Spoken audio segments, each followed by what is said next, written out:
Hola, ¿qué tal audiencia? Mi nombre es Artemio Salazar y soy el conductor del tren. Un día más les doy la bienvenida a este su programa, El Maquinista Historias de Terror. Así que prepárense un café, pónganse los audífonos y disfruten este relato.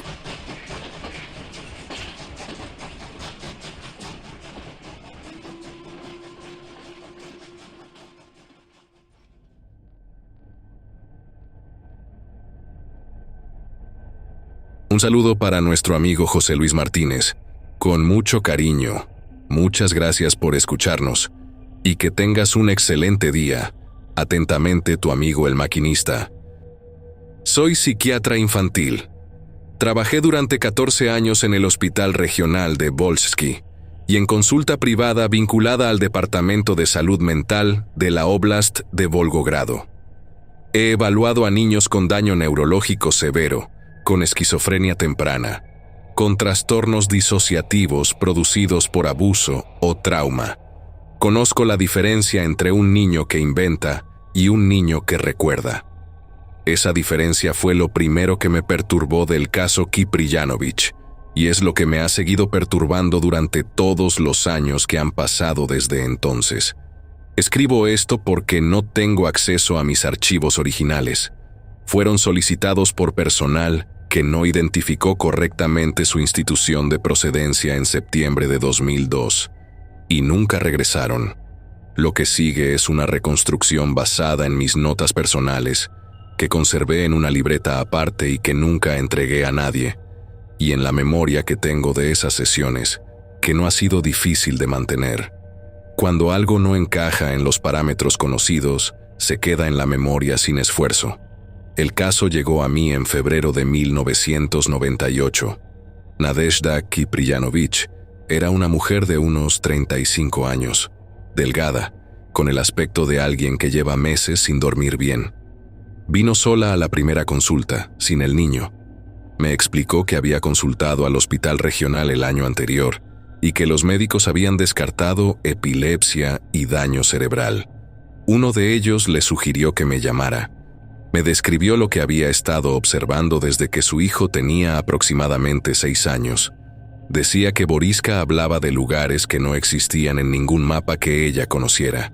Exactamente esto fue lo que me dijo.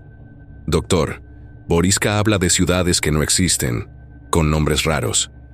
Y a veces se despierta en la madrugada y empieza a decir frases en voz alta, como si le estuviera reportando algo a alguien.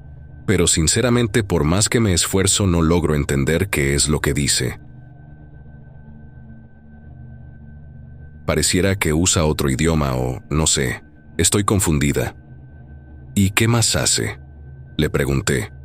Dibuja todo el tiempo. Figuras circulares, esquemas como cortes de algo, símbolos que yo no reconozco. También menciona tormentas rojas, ciudades enterradas.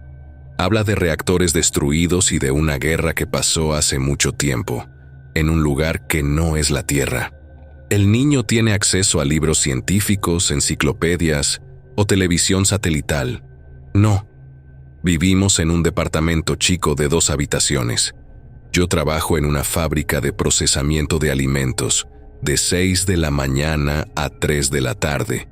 Y Boriska ya no juega con otros niños porque las madres del vecindario empezaron a alejarlos de él. Lo dejaron solo. Lo consideraban raro. Algunas le tenían miedo. Después de mencionar el desprecio hacia su hijo, la mujer se detuvo con lágrimas en los ojos. Lo que más le costaba decirme era eso, que su hijo se estaba quedando solo no porque él lo eligiera, sino porque los adultos de su entorno lo estaban apartando. Que el aislamiento lo afectaba emocionalmente y que ella no sabía cómo explicarle por qué los otros niños ya no podían jugar con él. Acordamos que traería al niño la semana siguiente. Boriska llegó vestido con una chamarra azul oscuro, demasiado grande para él. Tenía 7 años en ese momento, casi 8. Era un niño de tamaño normal, pelo castaño oscuro, cara redonda. Lo que noté de inmediato fue que no miraba a los lados cuando entró al consultorio. Observó el cuarto de forma metódica, empezando por las ventanas, luego el techo, luego los estantes con libros, luego la disposición de los muebles. Solo después me miró a mí. Se sentó sin que yo se lo pidiera. Puso las manos sobre las rodillas y esperó. Le dije que podía hablar de lo que quisiera, que ese lugar era para conversar, que no había respuestas correctas ni incorrectas. Él asintió y preguntó, ¿tiene algún libro sobre el sistema solar? Le mostré uno que tenía en el estante, una enciclopedia básica de astronomía soviética, edición de 1983. Lo tomó, lo abrió directamente en la sección sobre Marte sin buscar el índice, como si supiera dónde estaba, y lo miró unos segundos. Luego lo cerró. «Está mal», dijo. «¿Qué está mal?» «Todo. Las distancias están bien, pero lo demás está mal. Marte no siempre fue así. Anoté eso textualmente». «¿Cómo sabes que Marte no siempre fue así?» «Porque estuve ahí». No respondí de inmediato. Él continuó mirándome con la misma expresión neutral que había tenido desde que entró. No sonreía ni trataba de convencerme. Solo lo decía como si fuera un dato sin mayor relevancia social. «¿Cómo te llamas?» «Boriska», respondió. «Pero ese no es el nombre que tenía antes». «¿Tienes otro nombre?» «No uno que pueda decir aquí. No porque no quiera. Es que no tiene equivalente en ruso». Anoté eso también. Las primeras 4 sesiones fueron de acercamiento. No quería presionar el material. Boriska hablaba cuando quería hablar y callaba cuando quería callar. No mostraba signos de ansiedad ni de angustia al tocar estos temas. Tampoco mostraba la exaltación típica de los niños que inventan historias para llamar la atención. Era completamente plano en su modo de narrar, lo cual era en sí mismo un hallazgo clínico notable. Los niños que elaboran fantasías para obtener atención varían su energía según la respuesta del interlocutor. Boriska no variaba nada. En la 5ª sesión le pregunté directamente sobre Marte. Comenzó a hablar sin titubeos. Dijo que en Marte había existido una civilización. No empezó por el aspecto físico de sus habitantes, sino por la organización política, lo cual también me pareció inusual. Dijo que en el período que él recordaba con mayor claridad, la civilización marciana estaba dividida en 3 facciones principales, mismas que por medio de una guerra destruyeron el planeta. Las nombró con términos que traduje al ruso fonéticamente porque no tenían equivalente directo. La primera era algo parecido a Barak, la segunda a Selun y la tercera a Dren. ¿A cuál pertenecías tú? A Barak, respondió sin dudar. Éramos los que controlábamos la flota de navegación y las rutas de tránsito entre planetas, no toda la flota. Las rutas de acceso a los planetas internos. ¿Qué hacían Selun y Dren? Selun, dijo, era la facción que administraba la energía. Controlaban lo que él llamó reactores de luz, que yo interpreté como una forma de fuente de energía centralizada. Los describió como instalaciones subterráneas que procesaban calor del núcleo del planeta y lo convertían en energía distribuible para toda la superficie marciana. Dijo que había decenas de ellos distribuidos estratégicamente bajo la corteza, y que sin ellos la civilización entera dejaría de funcionar en cuestión de semanas. Esa dependencia, dijo, era el problema central. Dren era distinta. La describió como una facción militar y de control histórico.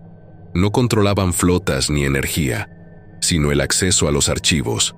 Dijo que Dren tenía registros completos de todo lo que había ocurrido en la civilización marciana durante miles de años. Información genética, mapas de recursos, registros de acuerdos con otras civilizaciones, y que usaban ese conocimiento como forma de poder. Quien controlaba la información controlaba la interpretación de lo que había pasado y podía justificar cualquier decisión presente, basándose en precedentes que solo ellos podían verificar. ¿Por qué hubo guerra entre las 3 facciones? Boriska pensó unos segundos antes de responder. Era la primera vez que lo veía tomarse tiempo para organizar algo antes de decirlo. Dren quería controlar los reactores de Selun, Decían que la energía debía administrarse de forma centralizada junto con los archivos, que tener los dos juntos permitiría planificar mejor. Selun se negaba porque sabían que, si cedían el control de los reactores, dejaban de existir como poder independiente. Barak intentó mediar porque necesitábamos acceso a los reactores para mantener las rutas de navegación activas. Sin energía no hay flota. Sin flota, Barak no existe. ¿La mediación fracasó desde el principio o hubo un momento en que pareció posible? Hubo negociaciones largas, años, pero Dren fue acumulando posiciones militares cerca de las instalaciones de Selun, sin declararlo abiertamente. Cuando Selun lo notó, ya era tarde para resolverlo por negociación. ¿Cómo empezó la guerra? Dren atacó 3 instalaciones de Selun simultáneamente. Las eligieron porque eran las que abastecían más territorio. Calcularon que, si las tomaban, Selun se rendiría antes de que la superficie empezara a perder energía. Se equivocaron. Selun respondió con armamento que no debía usarse dentro del planeta. ¿Qué tipo de armamento? Armas que usan la energía del interior de la materia. Una vez que se activan en la superficie, no puedes controlar lo que hacen a la atmósfera. Selun lo sabía y lo usó de todas formas porque la alternativa era perder todo. Hizo una pausa. Cuando usas ese tipo de arma en la superficie de un planeta, la atmósfera empieza a degradarse, no de inmediato, pero empieza, y no hay forma de revertirlo. ¿Cuánto tardó en hacerse evidente el daño? En términos que yo pueda traducir, varias generaciones. Pero el proceso ya no se podía detener desde el primer impacto. ¿Qué pasó con Dren? Selun los eliminó casi por completo en el contraataque. Quedaron algunos grupos dispersos, pero sin estructura. Después ya no importaron porque el problema era el planeta. Continuó describiendo lo que llamó el período final. Cuando quedó claro que la atmósfera no podía estabilizarse, comenzó lo que llamó el descenso. Los sobrevivientes de Barak y Selun, y los pocos que quedaban de Dren, comenzaron a excavar. Construyeron estructuras habitables bajo la corteza, usando el calor residual de los reactores que no habían sido destruidos. No era una solución permanente, dijo, pero era la única disponible. Están ahí todavía, dijo. No en la superficie, debajo. Los instrumentos que tienen los humanos no buscan en la dirección correcta. Sobre su rol como piloto, Boriska fue más específico que en cualquier otro tema. Aquí es donde la coherencia interna de su relato era más difícil de desestimar. Describía la nave como una estructura circular, de tamaño variable según la misión, sin propulsores visibles en el exterior. Decía que el desplazamiento no dependía de combustión, sino de lo que llamó campos de presión, una diferencia de densidad generada dentro del campo que rodeaba la nave. No usó nunca la palabra cohete ni motor de combustión. ¿La nave hacía ruido?, pregunté. Dijo que hacía una vibración que se sentía más que escucharse, y que a cierta altura esa vibración desaparecía completamente. ¿Viajaba solo? Nunca.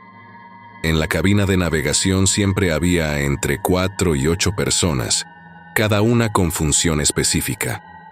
La navegación no era individual, era un proceso distribuido. ¿Cuál era tu función exacta? Yo calculaba las rutas de entrada a la atmósfera terrestre. Es el punto más delicado del viaje. La velocidad de aproximación tiene que ajustarse con mucha precisión, según el estado de la ionosfera en ese momento. Si el ajuste está mal, la nave pierde estabilidad. ¿Cómo aprendías ese tipo de cálculo? En entrenamiento. Fue un proceso largo, varios ciclos, primero en simulación, después con supervisión directa, después independiente. ¿Marte y la Tierra estaban en contacto regular o eran viajes ocasionales? Regulares en ciertos periodos, menos frecuentes en otros. Dependía de la alineación orbital y de la situación política en Marte. Cuando empezaron las tensiones entre las facciones, Los viajes se redujeron porque los recursos de la flota de Barak se redirigieron a patrullaje interno. ¿Cuántos viajes hiciste a la Tierra personalmente? Muchos. No tengo un número exacto. La Tierra era uno de los destinos más frecuentes en esa ruta. Después de varias sesiones en donde casi ya no se permitió hablar más que de su día a día, cuando menos lo imaginé, ocurrió algo que me dejó desconcertado. Eso fue lo siguiente. Boriska llegó con un dibujo que había hecho en casa la noche anterior. Era el dibujo de una estructura por dentro, con unos cuadritos marcados y líneas que las conectaban. «¿Qué es eso?» «La pirámide grande de Egipto», dijo, «pero no como está por dentro en los libros». «Explícame la diferencia». Dijo que los mapas que circulaban sobre el interior de la pirámide de Giza eran parcialmente correctos, pero que faltaba la cámara principal. No la cámara del rey ni la cámara de la reina, que son las conocidas, sino una tercera, más profunda y desplazada del eje central, que según él estaba sellada con un mecanismo que requería alineación astronómica específica para activarse. No era un mecanismo mecánico convencional. Era una respuesta a condiciones externas, la posición de un conjunto de estrellas en un momento particular de un ciclo que se repetía cada varios cientos de años. «No es una tumba», dijo. «Nunca fue una tumba. Fue construida para almacenar información y para funcionar como punto de referencia durante los periodos de cambio». ¿Referencia para qué? Para la navegación, y para los que llegaran después a buscar lo que estaba guardado ahí. ¿Qué tipo de información almacenaba? Historia, no solo de los humanos, historia anterior a los humanos, registros de lo que pasó antes de que existiera esta civilización en la Tierra. ¿Quién construyó la pirámide?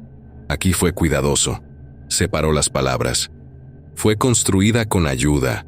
Los humanos de ese tiempo no tenían todos los conocimientos necesarios por sí solos, pero tampoco fue construida sin ellos. Fue un trabajo conjunto.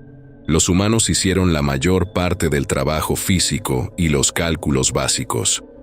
La parte técnica más compleja fue aportada desde afuera. ¿Quiénes aportaron esa parte técnica? Algunos de Marte, otros de lugares que yo no conozco directamente. ¿En qué momento histórico ocurrió eso? Muy antes de lo que ustedes llaman historia antigua. No tengo una fecha en términos que funcionen aquí. ¿Cuál era la relación entre las civilizaciones extraterrestres y la humanidad en ese período? Dijo que la civilización humana no había surgido de forma completamente aislada. Que, en un período muy antiguo, anterior a cualquier escritura conocida, hubo contacto directo entre la humanidad primitiva y visitantes de otros sistemas. Que ese contacto dejó huellas en la biología humana, en el conocimiento que ciertas culturas antiguas poseían sin explicación aparente para los investigadores actuales, y en la arquitectura de ciertas estructuras que no pueden replicarse con las herramientas que esas culturas deberían haber tenido. No sé más de eso, dijo en un momento, con la misma naturalidad con que habría dicho cualquier otra cosa. Ese no era mi campo.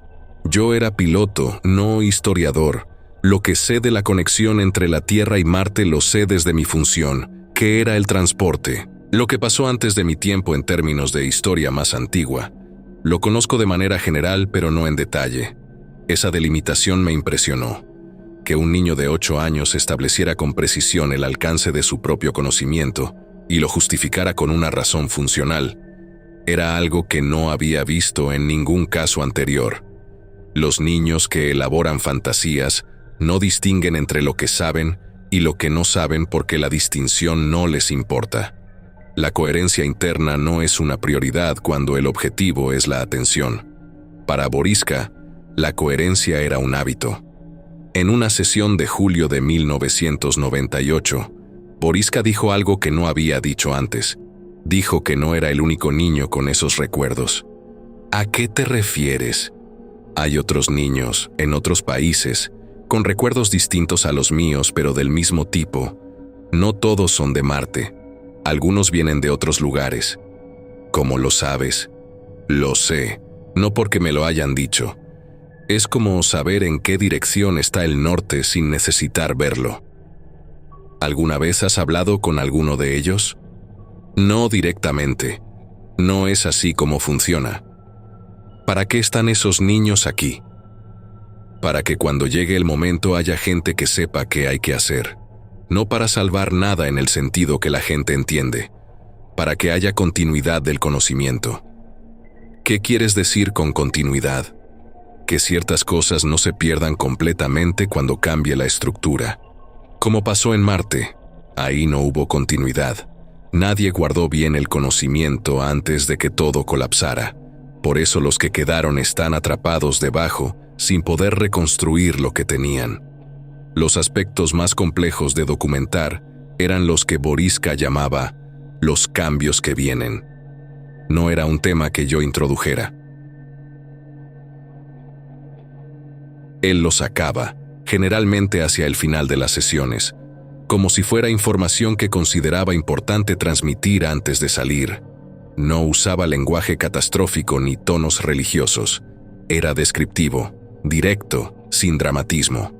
Decía que la Tierra entraría en un período de inestabilidad que se manifestaría en el clima, en los océanos, en los movimientos tectónicos y en lo que llamaba la frecuencia interna del planeta. Un término que yo no pude traducir a ningún concepto científico que conociera con precisión. ¿Qué causa ese ciclo? No una sola cosa, es acumulación. El planeta reacciona al estado de lo que vive en él y a lo que se le hace desde afuera. Los humanos llevan mucho tiempo haciendo cosas que el planeta no puede procesar a la velocidad a la que se hacen. ¿Eso significa que la humanidad desaparecerá? No. Pero la cantidad de personas que habrá cuando termine el período de inestabilidad será mucho menor que ahora.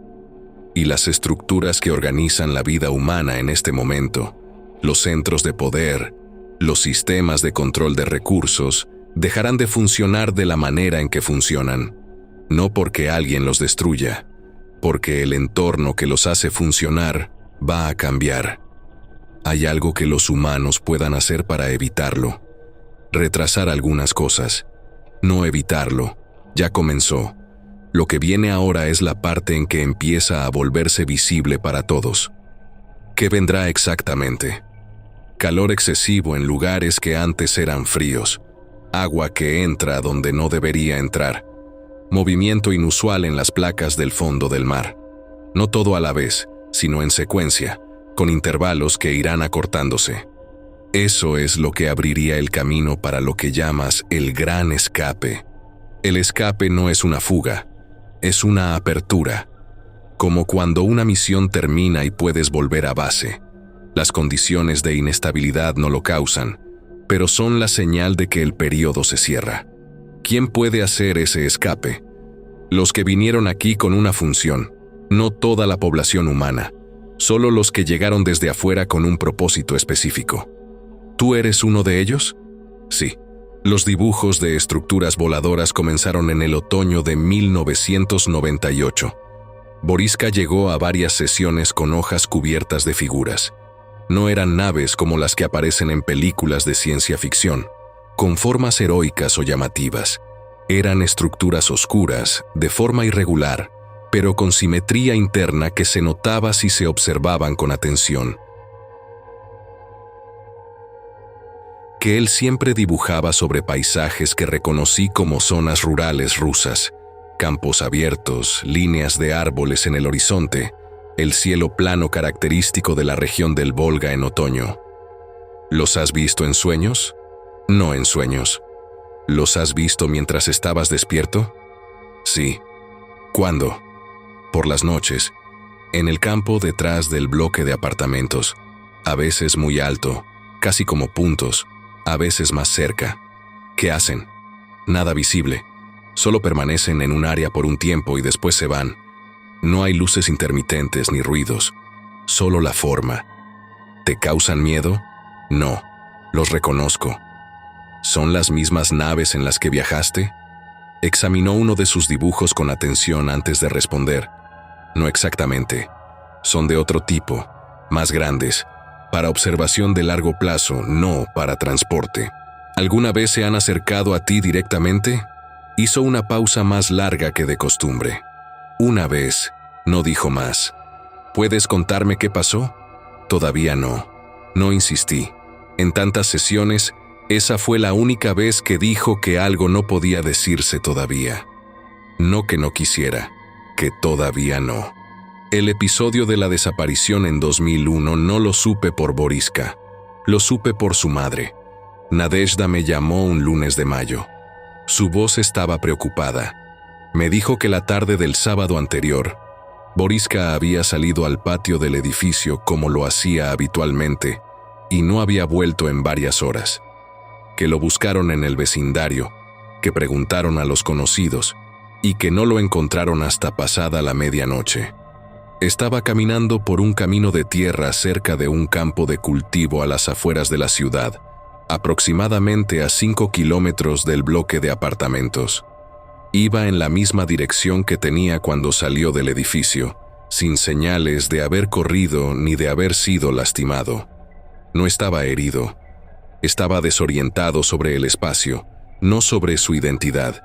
Sabía quién era, sabía cómo se llamaba su madre, sabía en qué ciudad vivía, pero no sabía exactamente dónde estaba parado ni cómo había llegado ahí.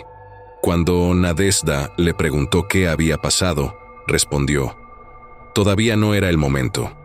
Me dijo que después de eso el niño durmió durante casi 16 horas seguidas, y que cuando despertó no quiso hablar del tema, que se levantó, desayunó y preguntó si podía ir al campo detrás del edificio. Acordamos una sesión para la semana siguiente, pero Boriska no vino. Nadezhda llamó para cancelarla sin dar una explicación precisa. Lo mismo pasó las siguientes 2 semanas. Después dejó de llamar. Fui al hospital regional para ver si habían tenido algún contacto reciente con el caso. El médico que me había derivado a Boriska originalmente me dijo que no sabía nada, que él tampoco había vuelto a ver a la familia. Pasaron 3 meses. En agosto de 2001, recibí una visita en mi consultorio. 2 hombres de unos 40 años, traje civil, sin identificación visible en la ropa. Uno de ellos mostró brevemente una credencial que no pude leer completa, pero que relacioné con una dependencia federal. Me preguntaron por el caso Kipriyanovich. Les dije que era material clínico confidencial. Me dijeron que lo entendían, pero que necesitaban saber si yo había conservado grabaciones de audio o notas escritas de las sesiones. Les dije que todas mis notas clínicas estaban en los archivos del hospital. Uno de ellos asintió. El otro tomó nota en un cuaderno pequeño sin decir nada. Me preguntaron si el niño había mencionado ubicaciones geográficas específicas, fechas o nombres de personas o instituciones actuales. Les dije que eso era material cubierto por confidencialidad médica y que sin una orden formal no podía proporcionar ninguna información. Se fueron sin presionar más. Fueron corteses en todo momento, lo cual no me tranquilizó. Al año siguiente, en septiembre de 2002, llegó la solicitud formal de entrega de archivos que mencioné al principio. La última sesión que registré en mis notas fue en febrero de 2001, 2 meses antes del episodio de la desaparición. Boriska tenía 11 años entonces. Era un niño más alto, con las facciones comenzando a definirse, pero en términos de cómo hablaba, no había cambiado en 3 años. La misma cadencia, la misma precisión, el mismo desinterés en convencerme de nada. En esa sesión me dijo algo que no había dicho de esa forma antes. Cuando llegue el momento, no voy a recordar nada de esto. ¿A qué te refieres? El regreso cambia la frecuencia. Los recuerdos de esta forma de estar no son compatibles con la otra. No es que te los quiten, es que dejan de ser accesibles. ¿Te molesta eso? Pensó durante varios segundos. Un poco. Me acostumbré a este lugar, a mi mamá, a estas conversaciones. Fue la única vez en 3 años que dijo algo relacionado con un vínculo emocional presente. Siempre había hablado del pasado o del futuro. Esa vez habló de ahora. ¿Quieres que yo escriba algo para que quede registro de lo que has dicho? Ya lo está haciendo, dijo, y señaló mi libreta. Existen varias cosas que puedo afirmar con certeza profesional después de documentar este caso durante más de 3 años. Primera, Boriska Kipriyanovich no presentaba signos de esquizofrenia infantil. La esquizofrenia de inicio temprano tiene características específicas y conocidas: pensamiento fragmentado, respuestas incongruentes con el contexto, incapacidad para mantener un relato coherente a lo largo del tiempo, alucinaciones que producen angustia visible. Boriska no mostraba ninguno de esos síntomas. Mantenía coherencia total entre sesiones separadas por semanas o meses. Cuando le preguntaba sobre algo que había dicho 6 meses antes, reproducía exactamente el mismo contenido, sin contradicciones, sin variaciones significativas, sin los añadidos que suelen aparecer cuando alguien está elaborando un relato imaginado que necesita expandir para mantenerlo interesante. Segunda, no mostraba signos de trastorno disociativo clásico. Los niños con identidades disociadas generalmente muestran ruptura observable entre los estados. No pueden acceder a la información de un estado desde otro. Hay angustia asociada a las transiciones. El comportamiento cambia de manera notable dependiendo de cuál identidad está activa. Boriska no disociaba. Hablaba de sus recuerdos anteriores y de su vida presente, como si fueran 2 capas distintas pero simultáneas de la misma persona, con conciencia permanente de ambas. Nunca perdió el hilo de quién era en el cuarto conmigo. Tercera, el conocimiento que demostraba sobre ciertos temas no podía explicarse fácilmente por su entorno. Cuando describía conceptos relacionados con la mecánica atmosférica planetaria, con física orbital, con la disposición interna de estructuras megalíticas o con estrategias de subsistencia en entornos subterráneos, usaba marcos conceptuales que no están presentes en material educativo accesible para un niño de su edad y condición socioeconómica en Rusia en los años 90. Esto no significa que su información fuera correcta, significa que la fuente de ese conocimiento no era identificable. Cuarta, nunca pedía ser creído. Esta es la característica que más peso tuvo en mi evaluación. Los niños que inventan para llamar la atención buscan la validación del adulto de forma activa. Ajustan el relato si el adulto no reacciona como esperan. Añaden detalles dramáticos si el interlocutor parece aburrirse.